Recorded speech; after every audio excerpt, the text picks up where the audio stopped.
आज हम आपको गोधना के इतिहास के बारे में बताते हैं कि जैसे आपने देखा होगा पुराने जमाने में जो भी दादी काकी के उम्र का जो भी मतलब बुजुर्ग महिलाएं हैं वो जो लाठी लेकर के चल रही है उनको आपने देखा होगा कि गले के पास भी हंसली के रूप में इस तरह से गोधना हुआ करता था। और आज के जमाने में भी फैशन के रूप में लोग हाथ पे अपना नाम लिखवा लेते हैं।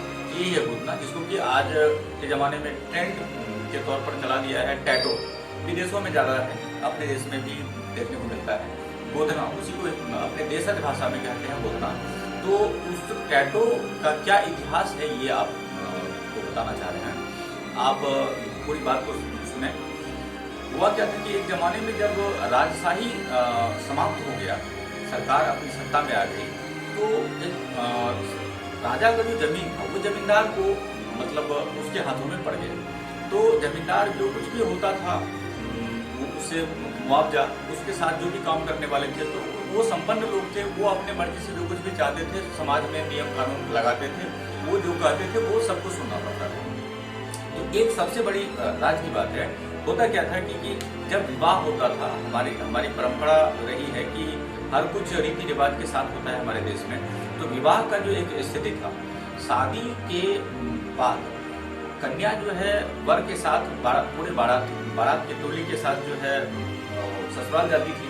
तो ऐसी स्थिति में जिस रास्ते से, जिस गांव से दूसरे गांव की तरफ पलायन करते थे, तो रास्ते में जो कुछ भी जमींदार पकड़ाते थे तो उनका एक रूल था कि जो कोई भी बारात उस गांव से गुजरता था, चाहे कोई भी हो, तो उस कन्या के को एक रात के लिए वहाँ स्टे करना पड़ता था उस जमींदार के यहाँ। हालांकि कुछ बात खुल के बोलने में मतलब नहीं बन पा रहा है, बिकॉज कि बहुत लोग इस वीडियो को देखेंगे, इसलिए मैं पर्दे में ये बात कह रहा हूँ कि 1 नाइट स्टे करना पड़ता था उस मतलब कन्या को, और पूरी बारात को दरवाजे पर स्टे करने दिया जाता था, और जो भी वर जो लड़का थे उसको और पूरे बारात के साथ बाहर सुलाया जाता था 1 नाइट, और उस कन्या के साथ 1 नाइट स्टे करते थे वो जमींदार।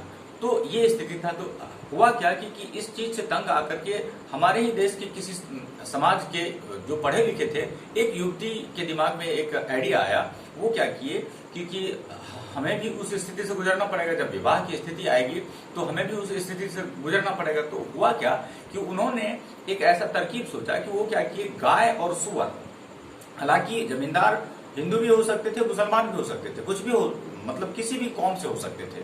तो हुआ क्या कि वो एक ऐसा अल्टरनेटिव सुविधा उनके दिमाग में आया, गाय और सुअर के चर्बी से मिला हुआ एक ऐसा केमिकल तैयार किया गया जिसको कि गोधना के लिए प्रयोग किया गया। तो वो क्या किया कि गोधना यहां से लेकर के इस तरह से गोधना को परवा लिया गया।